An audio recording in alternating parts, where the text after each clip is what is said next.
listening to Lighthearted, the official podcast of the United States Lighthouse Society. My name is Jeremy D'Entremont. Welcome.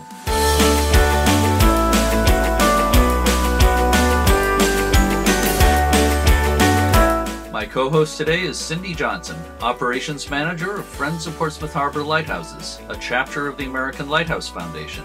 Hi, Cindy. Hey, Jeremy. How's the summer been treating you, Cindy?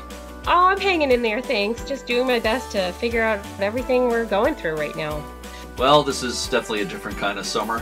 And this is episode 74 of Lighthearted, scheduled for release on August 3rd, 2020. On August 3rd, 1977, just 43 short years ago, the Tandy Corporation announced the TRS-80 computer, one of the world's first mass-produced personal computers.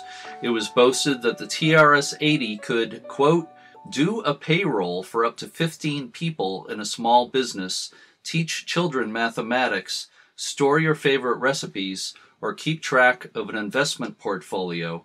It could also play cards, unquote. User data was originally stored on cassette tape, and a cassette recorder was included, all for only $599. Now you can have a smartphone in your pocket that probably has 1 million times the computing power of the TRS-80. Also, the Pulitzer Prize-winning war correspondent Ernie Pyle was born on August 3rd, 1900. He once said, quote, "Thoughts are wonderful things, that they can bring two people so far apart into harmony and understanding for even a little while," unquote. So, speaking of bringing people together who are far apart, today on Lighthearted, we're traveling about 3,000 miles as the crow flies to Alaska. Have you ever been to Alaska, Cindy? No, but I'd love to. Yeah, me too. I haven't been there either. The farthest north I've been on the west coast is southern British Columbia, the Vancouver, Victoria area. Yep, same with me, actually. Okay, but I've heard lots of good things about Alaska. Today we're going to talk about the oldest lighthouse in the state of Alaska with our guest, Sue York of the Eldred Rock Lighthouse Preservation Association. Cindy, please help me tell our listeners about Eldred Rock Lighthouse and Sue York.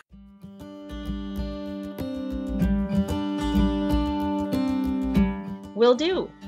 The Lynn Canal is a 90-mile inlet into southeast Alaska. It's considered the deepest and longest fjord in the world. Eldred Rock is at the north end of the canal, 55 miles north of the port of Juneau and about 35 miles south of Skagway. The rock was named by the naturalist Marcus Baker, the co-founder of the National Geographic Society. He named it after his wife, Sarah Eldred.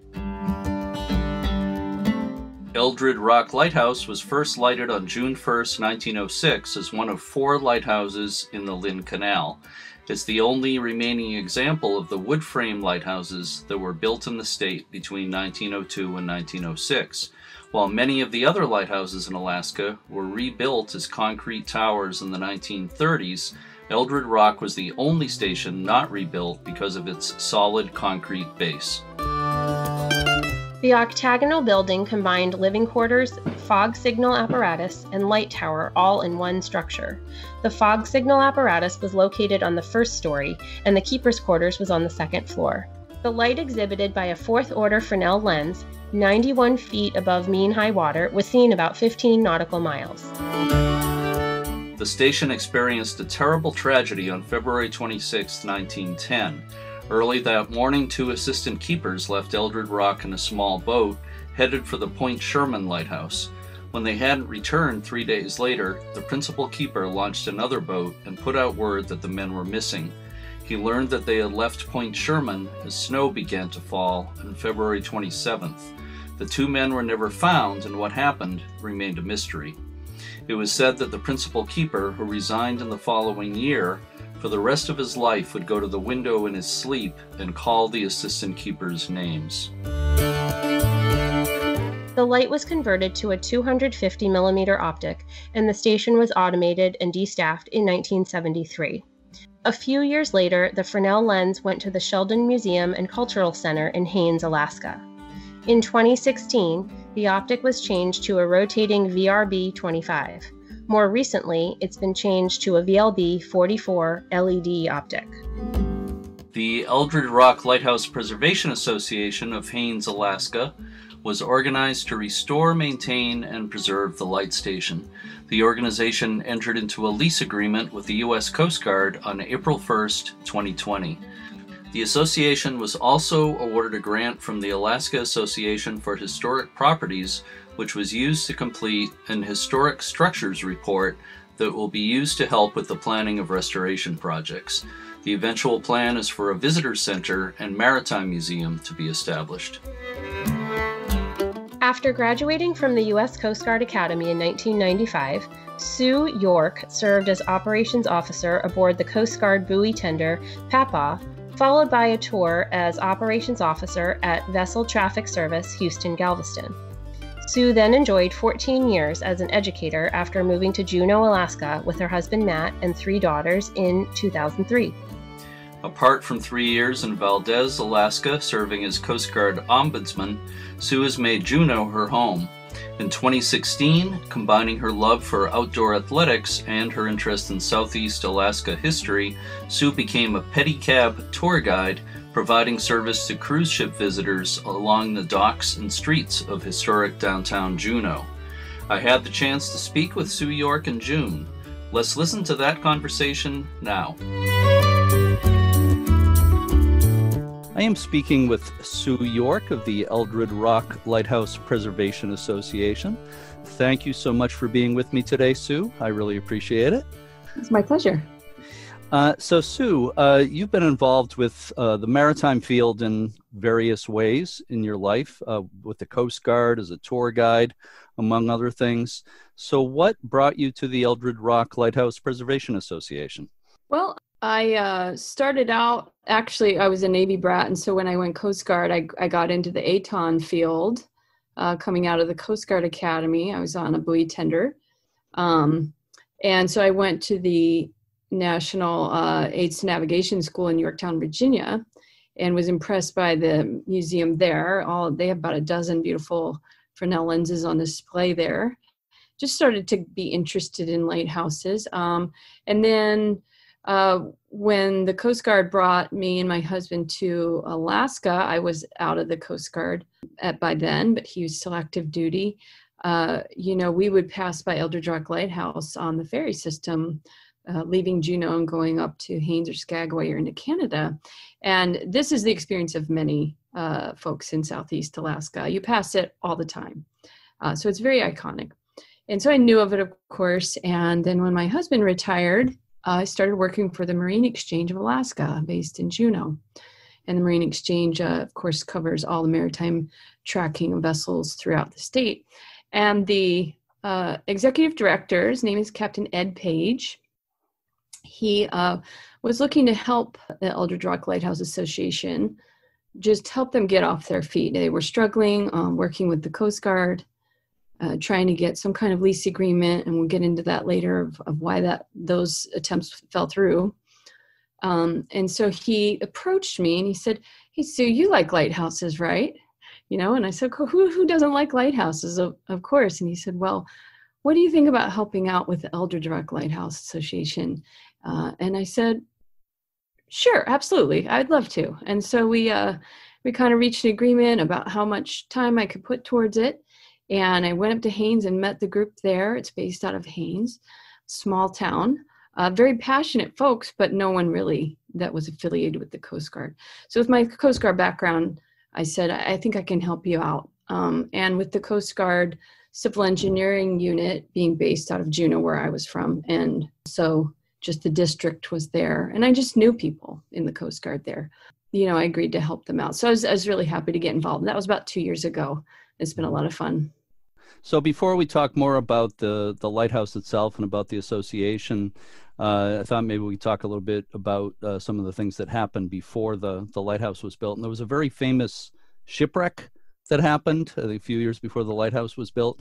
Can you tell me a bit about the wreck of the Clara, Nevada, and why is that important to the history of Eldred Rock?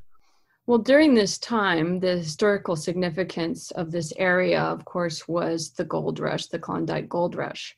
And so the maritime industry coming up from Seattle to Skagway to get up into the Yukon was going right past this area, right? And so Juneau was a big mining area, and then of course Skagway was the launching point into Canada up to Whitehorse. So the maritime industry going past this area was just a massive boom. So that's what really started, all the lighthouses being built in that area. But many of these vessels were maybe not seaworthy. I mean, there was such a demand for steamships going, taking gold rushers up and bringing them south with their goods, that the Clara Nevada, I think, was sort of pressed into service a bit before it might have been. Let's just say the engine room was maybe not up to ship shape. So when it left port in Skagway in a winter storm, it was loaded with people trying to get their gold out. And so there was and they also had an illegal load of dynamite. They had tried to offload some explosives in Juneau to the Treadwell mine on the way north, and then was unable to do that. So they were actually illegally carrying explosives and passengers at the same time. So the mystery of it, though, is that there was gold on board. So when it hit Eldred Rock, exploded, and all perished, the gold was never recovered. And so there was this mystery that the captain and maybe one of the crew members was able to abscond with the gold. And we don't really know what happened to the gold. There's been divers on it and everything, and it's gone. So that's the mystery. It's kind of a fun historical aspect of the island. Right. And this was 1898, is that right? Mm-hmm. 1898, yeah. And that was part of the impetus for building the lighthouse? That was one of the things that led Yes, on that particular rock. They had started building the lighthouses in Southeast in 1902. But after, that happened, that island in particular was set aside as a possible spot for one of the lighthouses. So, but it was actually the last one built. Mm-hmm. It wasn't built till 1905 and lit in 1906. So, right. And I understand recently there's actually been a play written and produced about the wreck of the Clara Nevada. That's pretty neat. Yeah, our past president, she just actually retired from the board this last year. Pam Randall, she's a Haines resident and a historian. She was on committees with the Sheldon Museum in Haines for many years. And she really was the one that began Eldred Rock Lighthouse Association as its own nonprofit, splitting off from that museum. She wrote the Strange Fate of the Clara Nevada is the name of the play, and they produced it there in Haines and performed it, and I think even maybe traveled maybe up to Anchorage and did it once as well. This was probably about 15 years ago.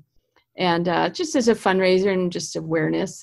But she's done since then tons of research regarding the ship and the Captain Lewis, the captain, who ended up showing up alive later in various areas of the Canada, and his estranged wife and stuff. So she's just really passionate about the history behind that ship. That's great. So moving to more recent history, the Eldred Rock Lighthouse was originally put up for transfer under the National Historic Lighthouse Preservation Act in 2004. And the process at that time was canceled. What happened back then? Well, there's actually two times that it was made available. The first was actually 5 lighthouses in Southeast in 1997 were made available based on an agreement with SHPO and the Coast Guard in 1996 saying, okay, there was an agreement to make available these 5 lighthouses. And some of those include Sentinel and Five Finger. And Eldred Rock actually was dropped from that agreement because of the land conveyance issue with the Forest Service. The island itself is in the Tongass National Forest. And so there was this squabble, I guess you could say, between Coast Guard and the Forest Service. Hey, this property, you can't make this available to the public. It's just in the forest. And so it was dropped from that program. So all those other 4 lighthouses, Cape D, Five Finger, and Sentinel, were given to associations, but Eldred Rock was not. So then after the Lighthouse Act of 2000, it was made available again in 2004. And just similar to what we were talking about before with Boston Lighthouse, LBP in the soil, diesel in the soil, it did not qualify into that process as it went through. So GSA and DEC said, no, Coast Guard, you've got to remediate these hazards first. Mm-hmm. So that was, 16 years ago. And it still has not come up for transfer, actually. No. Your group actually just recently entered into a lease agreement with the Coast Guard. Do you think it will ultimately be transferred? Is that something that's on the horizon? Right. Or that's the goal. That's the goal, right? We, it took almost 5 years to get this lease agreement sort of figured out, and how we could get that agreement using land use controls for these environmental hazards. The Coast Guard does not have the budget to clean the island. Whether it's capping or remediating it completely, the soil is, not safe for the public necessarily for long-term living. So the goal is to try to up the priority of the facility, make it being used. So the Coast Guard will tell you that their number one priority is safety, right, of the public and of anyone using the facilities. But since no one's been out there, obviously they're not going to throw money towards cleaning it up. So our goal is to get it being used to where the public is being invited on. Of course, there's lots of rules, land use control rules about that. But then we're hoping that it'll maybe go up a notch in the priority list. So we've discussed this with the Coast Guard already. And, whether they clean it or we clean it, of course, we can't really get the property until it's remediated. So That's the goal, though, for sure. Of course, your organization has had a lot of press recently with the lease agreement and everything that's going on. And I read in one of the recent articles that restoration is roughly estimated at around $1 million. And there's a lot of things that need to be done, obviously. But what are the most pressing needs that need to happen in the not too distant future? Right. The first thing, we have to just make sure it's structurally sound. We actually had hired a structural engineer that went to the island last Friday to begin those investigations. Thankfully, we already knew it was fairly structurally sound. I mean, it's really stood up under the weather for so many years that you can tell that strong concrete first floor has helped it stay in existence. But, structural concrete repair is number one on the priority list, and also abatement of the asbestos and lead-based paint within the lighthouse building. It's not going to help to clean the soil with LBP chips when you're still tracking it out the lighthouse. So our number one priority is getting those environmental hazards cleaned up so that it's safe for workers, safe for people that are going to start doing the rehabilitation of the building. So those are the first things we're going to tackle. Now, the lighthouse was named as one of the top 10 most endangered properties in the state of Alaska. What has that meant for your organization? Well, just talking about press, I mean, it's really been awareness. It's such a remote location. It's not like on the mainland when you can go see some of these historic properties and the damage that they're in. So being listed in that has made it more public awareness about what's happening there, getting out videos and pictures. And likewise, we received a grant based on the top 10 and most endangered properties to hire a historical architect to get our HSR done, our historic structures report, which is really, the number one thing you need to get started on, rehabilitating any historic property. So that was a great kudos, and we appreciate that. So yeah, we've been on the list 3 years in a row, and really the biggest thing coming from that is just awareness. Tell me more about the historic structure report. Why is that so important? So trying to get resources, pictures, historic information, drawings, architectural drawings from the Coast Guard, and all these resources around has been, a stretch. There's so many different organizations that have this information. So to get that all into one resource, to be able to be referenced, and also asking for approvals from the State Historic Preservation Officer. Likewise, we have to get all work approved for from the Coast Guard because it's still their property. So that report was, so important to have, and it's done. It's we've got our first printing a few weeks ago, and so it was actually used by that structural engineer I mentioned out at the Lighthouse last Friday. So and we worked all winter on that. So yeah, I definitely want to mention Gary Gillette was the historic architect that we hired, and he actually wrote the HSR for Sentinel Lighthouse and Five Finger. Oh, okay. So yeah. Thank Gary for his input on that. Yeah, that's great. It's kind of like the blueprint for restoration. That's right. Yeah. Yeah. So I have a two-part question. Are you planning to do some of the work, and to some degree, I think maybe it's already started, but are you planning to do some of the work with volunteer labor?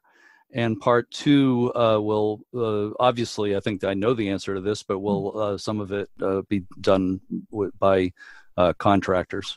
We have so many people ready and willing to volunteer. And I think we will use volunteer force for sure once we get to a point where those environmental factors are taken care of. We don't want to put volunteers in any kind of harm's way as far as the asbestos. So definitely we'll have to contract out that abatement. And then any concrete repair, we're definitely going to have to contract those items out. But other than that, it's actually not in that bad a shape. We're very helpful to be able to use a lot of volunteer labor for the majority of the interior work, at least. You're still in the very early stage, so it's hard to price it out. Yeah. Are you still thinking roughly $1 million? Does not sound high to me for what you're talking about, but it doesn't sound high to me either. Yeah. But it's really hard to put a figure on it. Yeah, I can understand that. And honestly, it's going to have to go in many, many stages, even the abatement. At this point, without some very large grants, we're not going to be able to afford entire abatement of it's a huge structure. It's a massive lighthouse. Because of that, the house is within the light building. It's not two separate facilities. There's not a separate lightkeeper's house. So it's all in one facility, one building. So it's a huge structure. So we'll definitely have to do it in chunks for sure. Sure. Well, that makes a lot of sense. Do you happen to know the square footage inside the lighthouse? It's approximately 4,200 square feet. Yeah, that's pretty big. So. On the island, there's also, a boathouse and some other pieces. Oh, well, since you mentioned that, what other outbuildings are we talking about that your association is involved with? So the lighthouse structure itself, of course, is the most important as far as, the public use of the facility. But there's a boathouse with two tramways, north and south boat tramways leading into it. It's very unique. It's got a turntable in it and everything. Then there's a tramway leading up to a very large carpenter shop, which was the original boathouse. But with a 22-foot tide range, right, they had to eventually build a separate boathouse to accommodate that tide range. Then there's a paint shop and a water cistern. And I'm sure all the structures need plenty of work. Need attention, yep. TLC, that's the word. So is the COVID-19 pandemic delaying work, or how is that affecting you this season? We just talked about that at our monthly meeting. Where is that a good thing or a bad thing? It's been a stumbling block a bit because we haven't been able to take advantage of the good spring weather. State mandates, we were shelter in place for quite a long time. It's just opening up here in the state. So all those investigations from the abatement specialists and the engineers were put on hold for about 3 months, which is a bummer because we only have May through September really of decent weather up here to get out there. And, when we do start operating the lighthouse for tours, it's just seasonal. It's not going to be, no one wants to go out there in the middle of winter.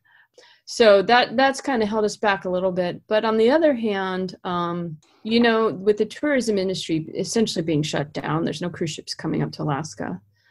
Juneau and Haines and Skagway, there's a lot of people that, maybe might have boats that are chartered for tourists normally that we can make it use of for our purposes, and people that just maybe are unemployed and are looking to help.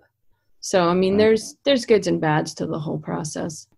So you had a road race fundraiser in April, right? Mm-hmm. You managed to get in before things really shut down, I guess. Yeah. Well, that one we had to do virtually. We have. Oh, okay. We have 2 a year in the capital city in Juneau, one in January and one in April. And the April one was already COVID hindered, so we did it virtually, where basically the racers still run the race and still contribute to the fundraiser, but they run it on their own. It's basically alone, so it's not just one event for social distancing. So we didn't raise as much as we generally would for that, but it still took place, and the community still supported us with that. So we'll see in January if that's still the case, or whether we can have an event or not. So pandemic's affecting everyboing fundraising at this point, of course. But do you have any other fundraising plans at this point? Other than, keeping an eye out for grants, and COVID has affected some of the state grant opportunities, because much of the grants we were looking for, like for instance the Rasmussen Foundation, is redirecting those funds for the COVID support. So we might have to wait on some of those. We are, though, trying to be creative and organizing other fundraisers like show and tell cruises out to the Lighthouse. Again, that's, a lot of the tour companies in Juneau and in Haines are looking for other work because there's no cruisers. So, we're maybe trying to support the local community by hiring those tour companies, guided chartered boats, basically, and do some fundraising in that way. Speaking of show and tell cruises and stuff like that, that leads to my next question: is what is the goal for the Lighthouse? Are there plans to open it for the public? Actually, in the lease agreement, the Coast Guard, it stated that this was to be an educational opportunity for the public. So we definitely intend to be sharing it. Actually, our tagline is Restore, Preserve, Share. So at some point, once it's safe for the public and we can start giving tours, we are going to establish a on-site museum. It's such a large facility that we have plenty of space for that, as well as renting out some of the finished rooms for overnights or retreats or weddings, what have you, as a revenue source as well. But definitely educational opportunity. At this point, the Fresnel lens from the Lighthouse is in the Sheldon Museum in Haines. So I encourage anyone that's interested at Eldred Rock to visit that museum and see their display on Eldred Rock Lighthouse. But that's absolutely, that's the full goal, is to share this beautiful facility with the public, sure. That is great news, and it sounds like a perfect plan, really, the combination of a museum and accommodations. It sounds like you'll be able to be self-sustaining, hopefully, with I hope so, yeah. Any lighthouse that can generate funds has a great advantage, generate funds with overnight stays, because that's always such a popular way to generate funds. You're going to Our challenge is getting the visitors there. It's an island. Yeah. As other lighthouses there on islands can attest, getting vessels, and we do have a helicopter pad. So for the wealthier visitors that want to hire a helicopter, that's a choice. And, with the harsh weather conditions too. I mean, Upper Lynn Canal is some of the harshest weather in Southeast Alaska. So, well, there will be limitations, but I guarantee you're not going to have any shortage of people who want to stay there. Right. Yeah. That's my prediction. That's the number one question when we're at events. Can I stay there? Can I stay there? I'm sure. So let me ask you, what is so special about Eldred Rock Lighthouse? Why do you feel it's important that it be preserved? Well, not only is it on the National Registry, it's really the most iconic lighthouse. I think if you look at B-roll for Alaska, Eldred Rock pops up a lot. It's just, it's the most photographed. Also, it's the oldest. It's the only lighthouse that wasn't rebuilt. So it's actually the original structure. You know, with the majestic mountains in the background, it's just such an incredible location. And so that's why we feel like, you know, of all of the lighthouses, some of them didn't last. We need to come in and assist the Coast Guard. And that's, you know, when you talk about a relationship with the Coast Guard, and some of these lighthouses we were mentioning before, the Coast Guard's just not able to dedicate the funds and resources to taking care of these historic structures. So we want to work with the Coast Guard. We want to help the Coast Guard to get this thing back up to ship shape. You know, and there's many Coast Guard retirees in Alaska. And again, you know, Captain Ed Page is a Coast Guard retiree, and he's our main supporter. The Marine Exchange of Alaska is our main sponsor. So without them and their support financially and also with their landing craft, they bring us to the lighthouse for work with their landing craft. You know, we would be dead in the water without them. And so again, it's Coast Guard retirees are right behind us. I'm wondering, are you looking for volunteers actively at this point? We're always looking for volunteers. You know, right now we're looking for folks with maybe some more specialty experience. Also volunteers that have, you know, vessels that they're willing to use for transportation. But, you know, once we get it safe for other volunteers, absolutely. And we, you know, I would direct folks to our website, eldredrocklighthouse.org. There's a tab there. It says join, and you can click on that. You could become a member, annual member, and also fill out a volunteer form. And we definitely encourage that. We'd love to have the support. So people can become a member. Can they also make donations other than membership? Absolutely. Yeah. There's different membership levels, you know, all the way up from $25 to $1,000. But also, you know, of course, there's a donate button on the website, and we love the support. I mean, fundraising, as everyone knows, in historic preservation is the number one challenge.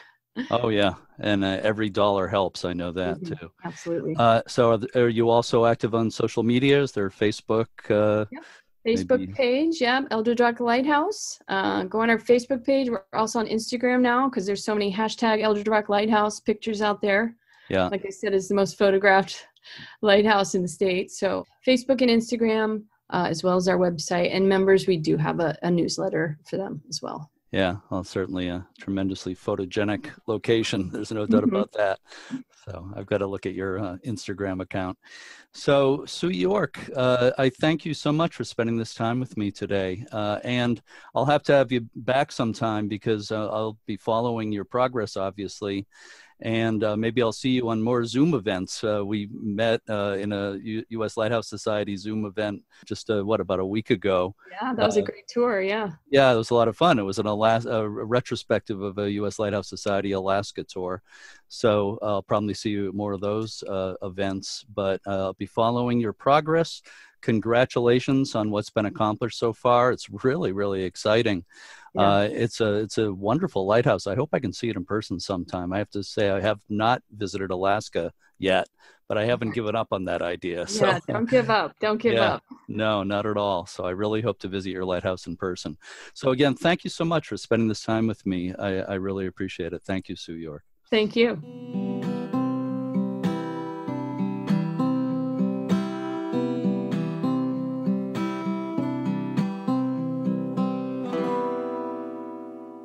There are 11 active lighthouses in Alaska. Several of them are managed by preservation organizations, and we plan to feature some of them in future episodes of Lighthearted. Also, it was mentioned in my interview with Sue York that the Fresnel lens from Eldred Rock is on display at the Haines Sheldon Museum in Haines, Alaska.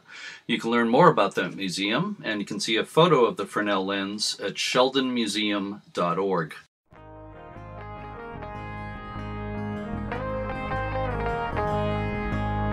This little light of mine, I'm gonna let it shine. Our thanks to Jeff Gales, Executive Director of the U.S. Lighthouse Society, and to all the staff and volunteers at the Society's headquarters at the Point No Point Light Station in Hansville, Washington.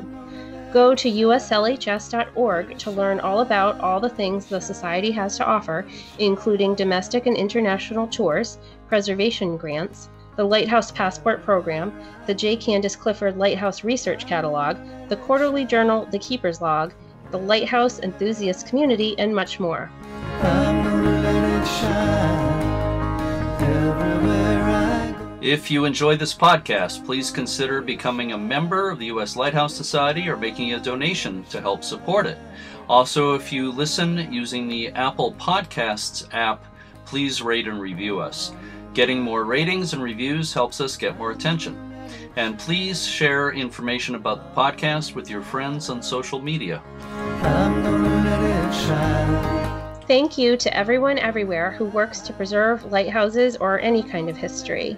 As William Murtaugh, the longtime keeper of the National Register of Historic Places, once said, quote, "At its best, preservation engages the past in a conversation with the present over a mutual concern for the future," unquote. As always, thanks for listening and keep a good light.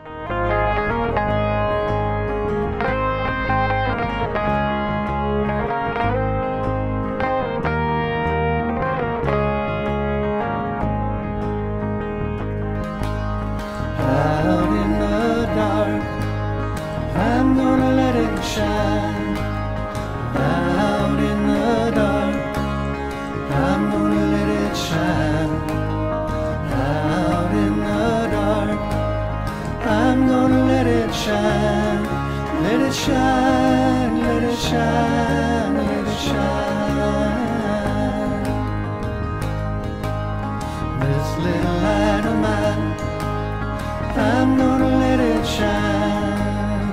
This little light of mine, I'm gonna let it shine. This little light of mine, I'm gonna let it shine. Let it shine, let it shine, let it shine. This little light of mine, I'm gonna let it shine. This little light of mine, I'm gonna let it shine. This little light of mine, I'm gonna let it shine.